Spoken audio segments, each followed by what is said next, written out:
আসসালামু আলাইকুম, আমি সালমান, আলাদিন মোটরসের ফাউন্ডার। গ্রাজুয়েশন কমপ্লিট করার পর আপনি চাকরির দিকে না যেয়ে ব্যবসার দিকে কেন ছুটলেন? ব্যবসার দিকে ছোটার কারণ হলো স্বাধীনতা আছে, যদিও কিছুটা ঝুঁকি আছে, কিন্তু টাকাও বেশি। দেশের জব মার্কেটের অবস্থা আসলে আমরা সবাই জানি। আহ, আর একটা যদি ভালো জব পেতে হয় তাহলে অনেক কম্পিটিশন, সাথে স্যালারির পরিমাণটাও কম।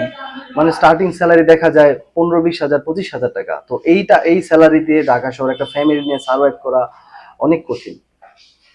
আপনাদের আলাদিন মোটরসে কি কি ধরনের বাইক পাওয়া যায়?